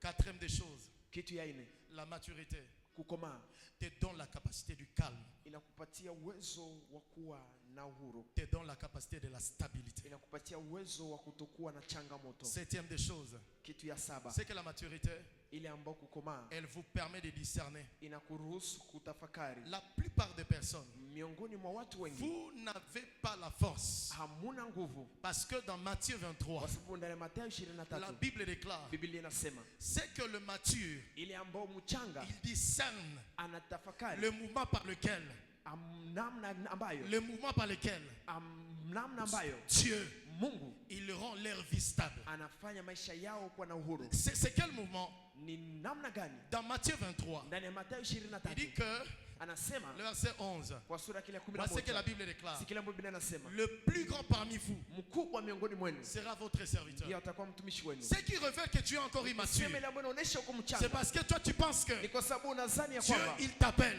Mungu anakuita juste pour venir t'asseoir. ili uje tu ukae. Ça, c'est un domaine de l'immaturité. Ile ni kiwango Mais ya les mchanga, matures, lakini mtu ce ambaye sont anakomaa ceux-là ni wale qui ambao s'élèvent wanainuka juste pour servir. ili tu Le watumike. mature, ce Wanayekomaa sont ceux-là ni wale ambao qui s'élèvent, non wanainuka, pas pour consommer le culte, hapana kuchukua tu mais muda pour wao, rendre la vie du culte lakini kuchukua maisha ya palpable ibada auprès de ceux-là qui ne connaissent pas Dieu. ionekane kwa wale ambao wamjue Mungu. Je suis en train de dire à Niko quelqu'un, naambia mtu l'année 2025 commence. mwaka 2025, Arrête d'être immature. acha kuwa mchanga. C'est cette puissance d'immaturité-là Ni ile uwezo wa qui uchanga continue à conduire le diable ambao inaendelea à kuongoza shetani maintenir la pauvreté dans ta vie, kuwa à umaskini na maintenir la maisha maladie yako, dans ta vie. kuchukua Je magonjwa suis na en maisha train de dire à yako. quelqu'un, Niko naambia mtu dans ma Bible, ndani ya Biblia yangu le plus grand parmi vous mkubwa miongoni mwenu sera votre atakuwa serviteur. mtumishi wenu. Le plus grand parmi vous Mkubwa miongoni mwenu sera votre serviteur. atakuwa mtumishi Ne wenu. pense pas que tu n'as rien à faire à Usisani ya l'église. kwamba una kazi ya Ne kufanya pense pas que kanisani. il n'y a rien que tu peux faire à Usisani ya l'église. kwamba kuna kitu Tu unasifanya peux venir kanisani. balayer. Unaweza kuja Mais hata c'est une kufagia, preuve de maturité. lakini ni Parce yongo ya que celui qui kutokukomaa, passera, kwa sababu ule ambaye celui qui atapita, verra, ule ambaye atakuona il sera en train de comprendre atakuwa naelewa et que le lieu kwamba est conforme par rapport à là où il part. nafasi ni kilindini mahali ambapo anaenda. La maturité, Kukomaa elle vous permet de discerner le Christ. inaruhusu kutafakari C'est Kristo. pourquoi Jésus-Christ pouvait dire, Ndio maana Yesu Kristo angeweza sans kusema moi, bila mimi tu ne peux rien faire. hawezi fanya kitu. C'est pourquoi je suis en train de t'annoncer. Ndio maana niko nakwambia Toutes ces années ici, ile miaka yote tu as lutté avec toi-même. uligombana nao mwenyewe. Maintenant, donne-nous les résultats. Mtupatie hasa matokeo. Est-ce que tu es devenu le grand patron de cette ville? Je, umekuwa tajiri mkubwa wa La nchi. Bible déclare, sans lui, Biblia inasema bila tu yeye ne peux pas rien faire. hawezi fanya kitu. J'étais un peu étonné. Nilishangazwa J'ai kidogo. rencontré un homme de la DGI quelque part. Nilikutanana na ndugu wa DJI nafasi Et il fulani. m'a dit ceci. Na aliniambia hivi, Pasteur, Pastor, j'aimerais te dire, ninapenda nikwambie, la vallée dans laquelle tu es, nafasi ambapo ulikuwa, voici. angalia angalia Il y a des angalia. personnes que tu penses qu'ils sont devenus Kuna grands, watu ambao unazana même wamekomaa en termes de finances. hata kwa namna Mais ya ne le sont uchumi, pas. lakini Pour hawapo. quelle fin? Kwa namna Parce que gani? le Seigneur Kwa déclare, sababu Bwana anasema sans lui, bila yeye, sans lui, bila yeye il n'y a rien qui peut être hakuna produit. kitu kinaweza J'aimerais kutengeneza. dire à quelqu'un, Ninapenda nimwambie mtu, c'est là que tu penses qu'ils sont riches. wale ambao unazani ni Ils ne watajiri le sont pas. hawako. C'est parce que tu Ni es kwa voilé. sababu wewe Mais unafunikwa la macho. bonne richesse pour devenir riche, Lakini utajiri et tu restes, c'est notre richesse. ni kinyume Nous utajiri nous wetu. ne courons pas derrière le bien de ce monde. Sisi hatukimbie nyuma ya Car la vitu vya Bible dunia. déclare, Kwa sababu Biblia ceux qui inatuambia auront servi avec un cœur, wale ambao watatumika le na Seigneur moyo, les rencontre de l'autre côté. Bwana Le anawakutana Seigneur nafasi les attend de nyingine. l'autre côté. Bwana anawachunga Il nafasi les nyingine. dira, Atasema entre, ingia bon et mzuri fidèle na serviteur mwaminifu dans la mtumishi gloire de ton ndani ya papa. utukufu ya Parce que Mungu tu as été kwa capable sababu ulikuwa de na te uwezo positionner à un ya endroit. kusimama Tu as nafasi. été capable Na ulikuwa na d'être uwezo au métier. ya kuwa Tu kwa as été media. capable Ulikuwa na uwezo de t'enchaîner. ya Tu as été kukoropa. capable Ulikuwa na uwezo de gagner les âmes. ya Tu as été kutengeneza. capable. Ulikuwa na uwezo. Tu as été capable. Ulikuwa na uwezo. La Bible déclare, Biblia inasema le plus grand parmi vous mkubwa miongoni mwenu sera le serviteur de tous. atakuwa mtumishi wa wengine wote. Chaque jour, Kila siku tu veux seulement qu'on a été visité. unapenda tu wakuje tu Et toi, wakutembelee. tu as déjà visité qui? Wewe ushatembelea nani? Ça, c'est le raisonnement des immatures. Ile ni mawazo ya wachanga. Comme on le dit là chez nous, de l'autre côté au Hizo Maniema. wanasema huko kwetu Maniema. Uniombe yake kule. Ah, priez pour moi. Uniombe yake kule. Priez pour moi. Uniombe yake kule. Priez pour moi. Uniombe yake kule. Priez pour moi. Ça va, nous allons ombe yake kule. Ah, si tutakuombea tu Et nous t'aimons. na tunakupenda. Mais sache une seule chose. Lakini jua kitu kimoja. La réalité de ta vie là, Kweli ya maisha yako ile. Dieu ne nous le révélera pas chaque jour comme des prophètes de matin. Mungu hata tufunuliwa kila siku kama wanabii. Ici à l'Arche, il n'y a pas de prophète qui prophétise matin, midi et soir. Hapa kanisani Arche hakuna watabiri ambao wanahubiri Mais nous asubuhi, mchana prophétisons na les magharibi. promesses de la parole de Dieu. Lakini wanahubiri tu Nous ahadi za prophétisons Mungu. les promesses de la parole de Dieu. Tunahubiri ahadi ya Mungu. Car c'est en ça qu'il y a Kwa ta sababu vie. ni ndani ya ile ndipo Car c'est en unakuwa ça qu'il y a ta vie. ndipo ndani yake Car mnakuwa c'est en maisha. ça qu'il y a ta Sababu victoire. ndio maisha mnakuwa. Car c'est en ça qu'il y a ta délivrance. Car c'est en ça qu'il y a ta bénédiction. Car c'est en ça qu'il y a ta Ndani mwake sécurité. mnakuwa haja nzuri. Bien-aimé, Mpendwa, nous n'allons pas nous maintenir dans notre destinée hatuwezi kujichikilia ndani ya hatima yetu si nous ne décidons pas de devenir matures. kama hatuamue kukoma. Troisième des choses, Kitu ya tatu, c'est que la maturité, ile ambayo kukoma elle vous permet de comprendre combien la vie chrétienne elle est réelle. inakuruhusu kuelewa ya kwamba maisha ya Ukristo ni ya kweli. La maturité, Ukoma elle vous conduit à ne pas vous soucier de vous, inakuongoza usihangaike juu yako sana, mais plutôt vous soucier de Christ. lakini uhangaikie Vous Kristo. souciez de Christ. Uhangaikie Kristo. Vous souciez de Christ. Uhangaikie Kristo. Quand les âmes ne sont pas là, Kwa sababu wakati nafsi haziko quand hapo, les âmes ne sont pas là, wakati nafsi quand les haziko, âmes ne sont pas wakati gagnées, nafsi quand le haziokolewe, péché bat son plein dans la vie, ndani ya dhambi ya maisha, tu es où? unakuwa wapi? Tu es dans quoi? Unakuwa ndani ya nini? Tu es dans quoi? Unakuwa ndani ya nini? Vous voulez seulement que...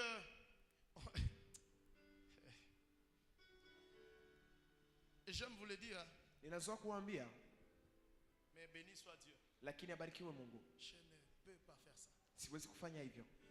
Certains des hommes de Dieu ici dans la ville, ils sont venus me voir à l'époque quand on était de l'autre côté. Wamoja watumishi wa Mungu walikuja kuniona wakati ulikuwa kwa nafasi nyingine. Et quand je vois les gens qui partent dans les obédiences, j'ai ma main seulement ici, mais je ne peux Na pas. wakati naangalia wamoja wanaingia makanisa na tia tu mkono Ils sont wangu kwenye venus me voir, machafu. ils disent, pasteur, Walikuja kuniambia, pastor, si tu ne mens pas les gens ici, kama haudanganye watu hapa, tu ne seras pas connu.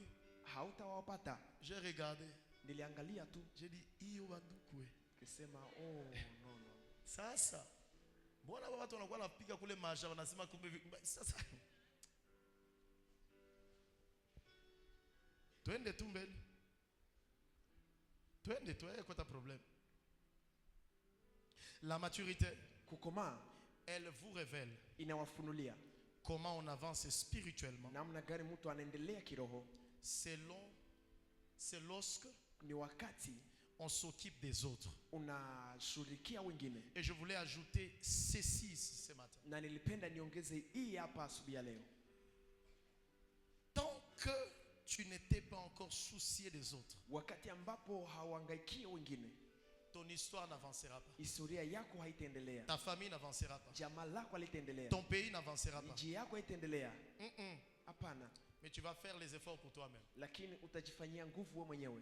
Tu vas faire les efforts pour toi-même. Utafanya nguvu kwa ajili yako mwenyewe. Tu vas faire les efforts pour toi-même. Utafanya nguvu kwa ajili yako mwenyewe. Bon, je vais continuer. Moi, je ne suis pas un prédicateur itinérant. Je suis là. Tutaendelea. Nous allons passer à la table du Seigneur. Est-ce qu'on peut Tutavuka kwa acclamer meza Jésus? ya Bwana. Je, tunaweza shangilia Yesu? Est-ce qu'on peut acclamer Je, Jésus? tunaweza shangilia Yesu? Les bien-aimés vont arriver. Wapendo watafika.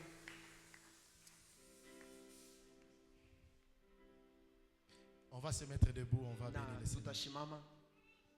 On va se mettre debout. Tutashimama. Dieu nous invite, nous tous, à la table du Mungu Seigneur. anatualika sote kwa meza ya Bwana. Nous qui avions donné notre vie à Sisi Christ. ambao tumepatia Yesu maisha.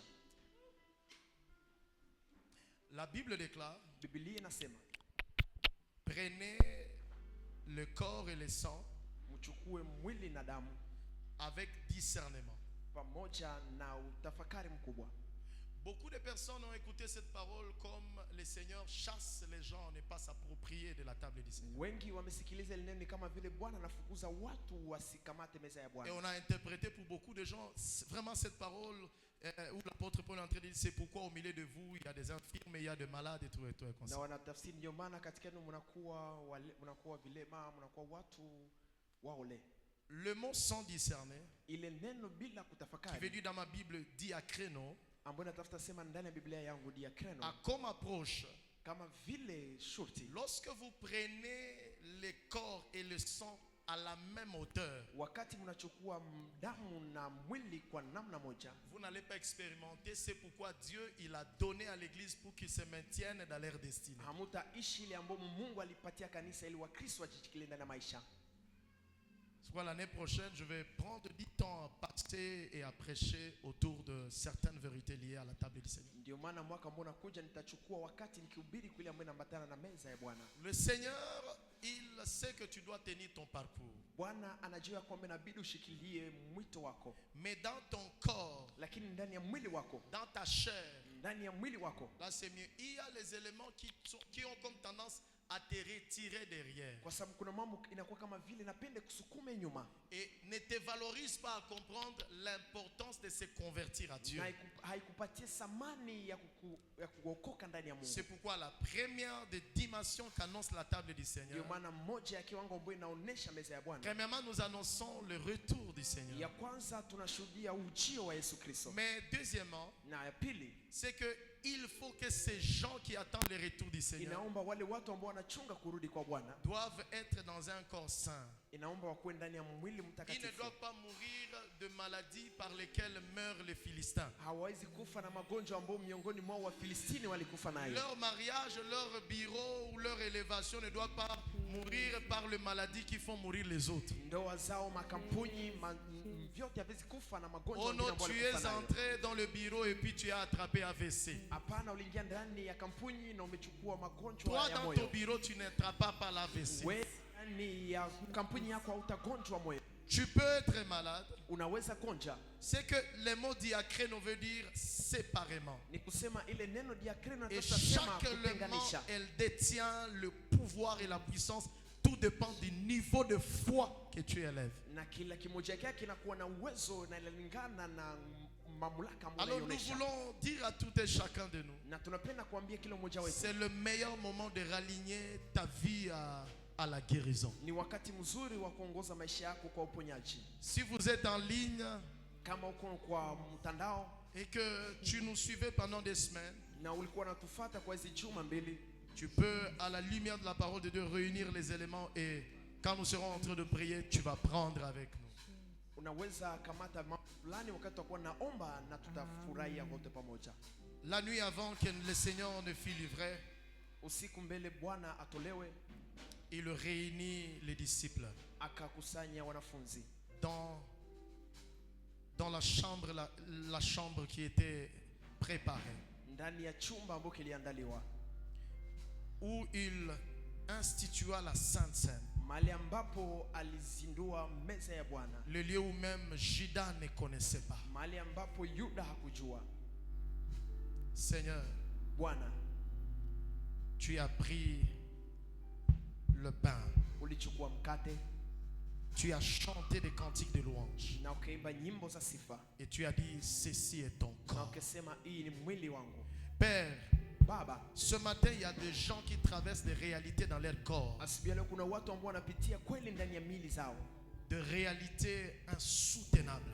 kweli ambazo zishikiliwi, Et tu as dit, ceci est ton corps livré na ulisema hii ni mwili wako ambao umetolewa pour nous. kwa ajili yetu. Il y a un homme et une femme Kuna mwanaume na mwanamke qui a besoin de ta visitation. ambao wana haja watembelee. Dans son corps, il y a des pathologies compliquées. Ndani ya mwili wake mna magonjwa ambayo inatesa.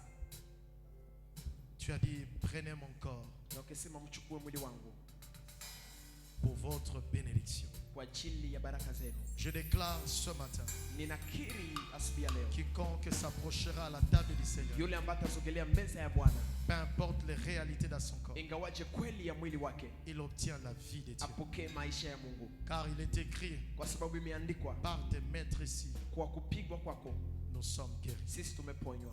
Qu'il en soit ainsi pour cet homme, Ikuwe hivyo kwa wakati huu, qu'il en soit ainsi pour cette femme. ikuwe hivyo kwa mwanamke, Il accède au mystère afikie siri au travers de ton corps. kupitia mwili wako. De même, après avoir chanté des cantiques de louange, Na vile kisha kuimba nyimbo za sifa, tu as pris la coupe ulichukua chombo de l'alliance nouvelle ya agano pamoja na et tu as dit, ton sang a coulé. na ulisema damu yako ilimwagika. Il y a ce matin un homme et une femme Kuna mwanaume na mwanamke asubuhi ya leo qui traversent des troubles émotionnels, ambao wanapitia qui uchungu wa ndani, traversent des troubles mentaux, wanapitia uchungu wa qui kiakili, se posent des questions. ambao wanajiswali maswali. Mais je déclare au Dieu, Lakini ninakiri Mungu par wangu, ton sang, kupitia damu yako qui a coulé. ambayo ilimwagika. C'est pour que l'hypertension, Ni kwa sababu ile mshtuko wa c'est moyo, pour que le souci de ce monde, ni kwa sababu c'est pour que le souci et les trahisons, ni kwa sababu hali za dunia na le kusalitiwa maladie et l'empoisonnement ambayo inakuwa kwa namna yote soient vaincus. ishindwe. Je déclare ce matin, Ninakiri asubuhi ya leo, ton sang qui a coulé, damu yako ambayo ilimwagika c'est pour nous, ô Jésus. ni kwa ajili, kwa jina la Yesu. Je prie qu'il en soit ainsi pour cet homme et pour cette Ninaomba femme. hivi kwa mwanamume na Et mwanamke. merci de restaurer ton église. Asante nyuma kwa kusaidia Merci kanisa de lako. restaurer nos vies. Asante kwa kurejesha Et upya maisha merci yetu. de nous faire du bien Asante kwa kutupatia vizuri ce matin asubuhi ya leo au travers de cette table. kupitia hii meza. Nous voulons, Père éternel Dieu, Tunapenda Baba Mungu wetu par ta table, kwa meza yako dire merci kusema asante à ces moments de 2 semaines de grande saison kwa d'âme. hii wakati wa juma mbili za neema ya Nous ajabu. avons été épuisés, Tumechota, mais toi tu es notre force. lakini wewe ni nguvu yetu, Que nous ayons la force sur tous les plans, dans tous les na domaines. tuwe na nguvu kwa kila kiwango kyote. Que ceux qui sont appelés à la table du Kwa Seigneur, wale ambao wanaitwa kwa meza ya Bwana qu'ils y viennent avec joie et foi. wakuje na furaha na amani, Ainsi tu les guéris. na hivyo sasa unawaponya. Alors vous allez passer auprès des serviteurs. Na sasa mtapita pembeni na watumishi, Vous allez prendre les gels mtachukua sabuni et vous allez passer de l'autre côté. na kisha mtapita kwa ngambo ile.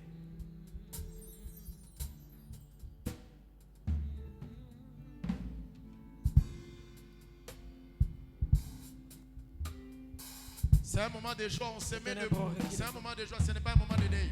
Ni wakati wa furaha, tunashimama, On se met debout, on se met debout, tunashimama, on se met debout. tunashimama. Alléluia. Alors on avance à la table du Seigneur, il y a le gel. Viens et participe à la table du Seigneur avec foi. Je crois que le Seigneur te guérisse. Kuja ushereke meza ya Bwana pamoja na imani na Si tu es Mungu né de atakubariki. nouveau et si tu as passé dans les eaux du baptême, Kama umepita et tu ndani ya marches maji en mengi nouveauté de vie. na unatembea ndani ya njia ya Kristo, et si tu n'as pas encore donné ta vie à Christ, na kama hujapatia Yesu maisha yako, tu ne peux que nous voir après le culte. unaweza tuona baada ya ibada, Tu peux nous voir après le culte. utaonana nasi kisha ibada, Vois-nous après le culte parce que c'est urgent pour ta vie. utaonana nasi kisha ibada kwa sababu ni ya muhimu kwa maisha yako. Immolé,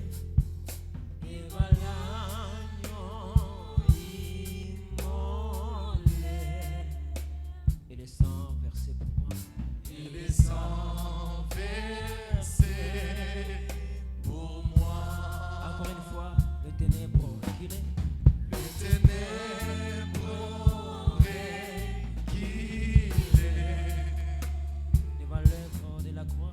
devant l'œuvre de la croix. L'agneau immolé. Devant l'agneau immolé. Et le sang versé pour moi. Il est sans versé pour moi. Le ténèbre reculé.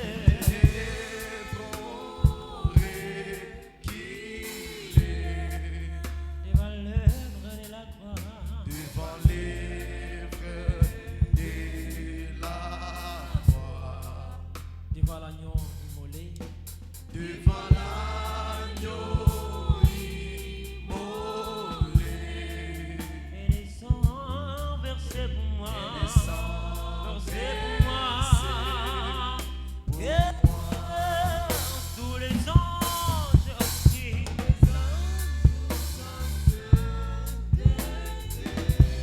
L'univers crie sa majesté.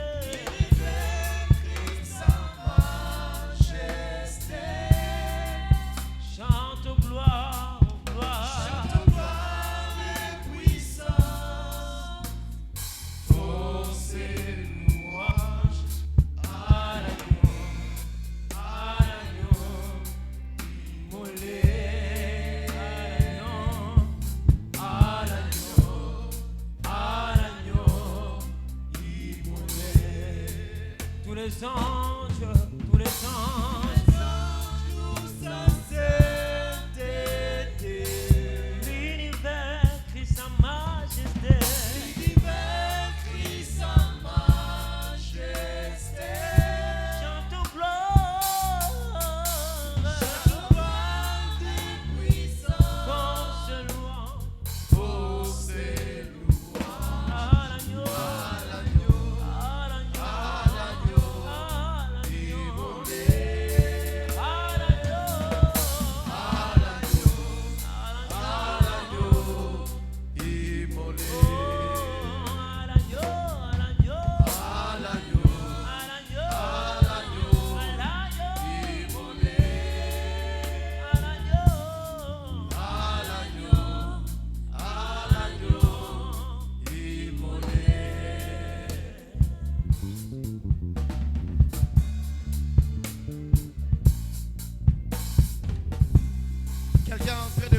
Tu as déjà prié. Commence à prier par rapport à ta situation. Anza kuomba Commence à kulingana na hali exercer yako. les diacrénos. Anza kuomba. Commence à exercer les diacrénos en toi. Commence à prier. Anza kuomba. Bénis le Seigneur, mais exerce la foi. Na abariki Et Bwana mwenyewe déclare kwa imani. quelque chose de la part de Dieu. Na ukiri kitu kimoja kwa neema ya Mungu. Déclare quelque chose par rapport à Dieu. Ukiri kitu kulingana na Mungu. Déclare une vérité pour toi. Akiri kweli kwa ajili yako. Déclare, Kiri, déclare, kiri. Tous les déclare. anges,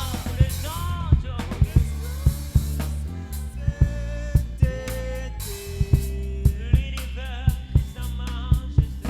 L'univers et sa majesté. Chante aux gloires, puissance. Chante aux gloires et puissance. C'est louange. Pour ses louanges. À l'agneau immolé. À l'agneau immolé. Tous les anges, tous les anges. Les anges louent sa sainteté. L'univers, Christ sa majesté. L'univers crie sa majesté. Chante gloire et puissance. Pour ses louanges. À l'agneau immolé.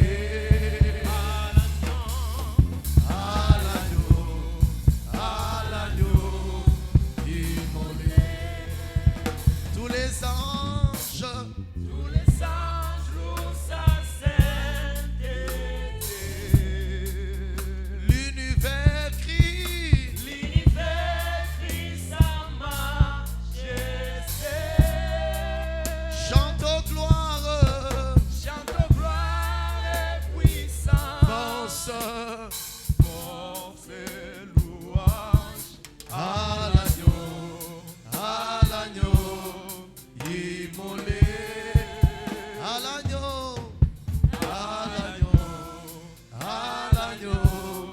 immolé. Disons maintenant, libre, libre, libre, libre,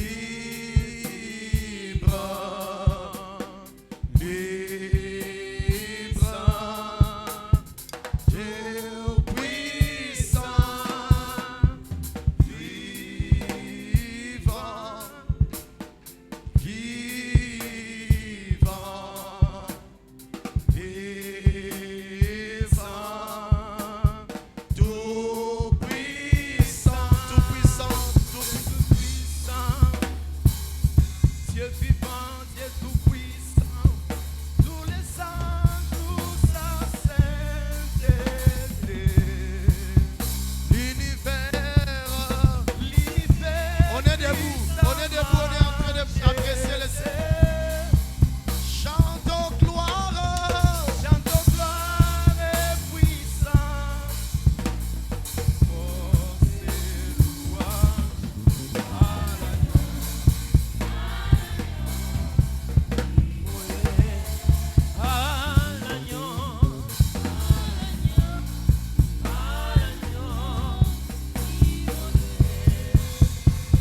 Vivant, vivant. À l'unisson, vivant.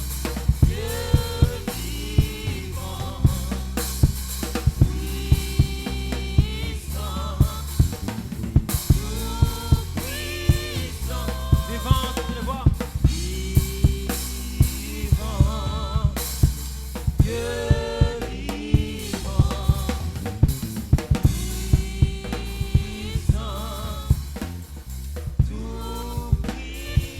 Vivant, vivant encore.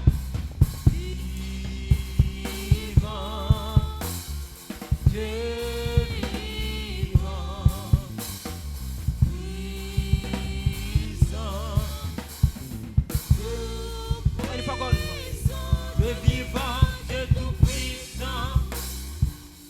Dieu vivant, Dieu tout puissant. Une fois encore.